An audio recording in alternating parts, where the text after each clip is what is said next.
We're in the midst of a climate crisis, and animals are changing their shape in order to adapt to this new reality.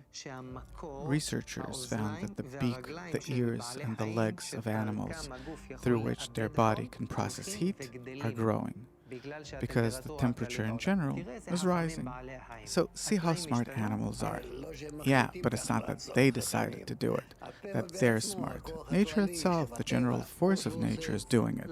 Why isn't it doing it to us human beings, to the world's in a catastrophe? Why doesn't it change anything about us? First of all, it could be that to some extent we're changing too. If you compare what goes on in our body to people that lived 1,000 years ago, they're big changes. That's one thing. Another thing is that it says that man's involved in everything.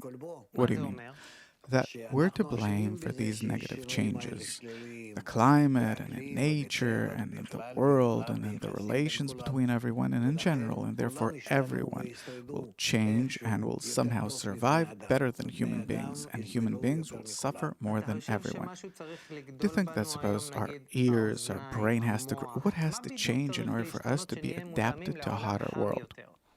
The heart needs to broaden, not physically, but emotionally, for us to start feeling the entire world as a part of each and every one of us, and for us to care for the entire world as we care for ourselves. And until that happens, the world will deteriorate ever more, and we human beings will suffer more until there will remain a small number of people on earth that will live in a very primitive way, in a very lowly way. That's really frightening.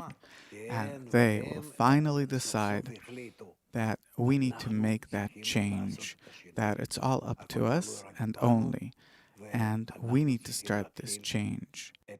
Previously, I said, look how smart animals are when dealing with heat.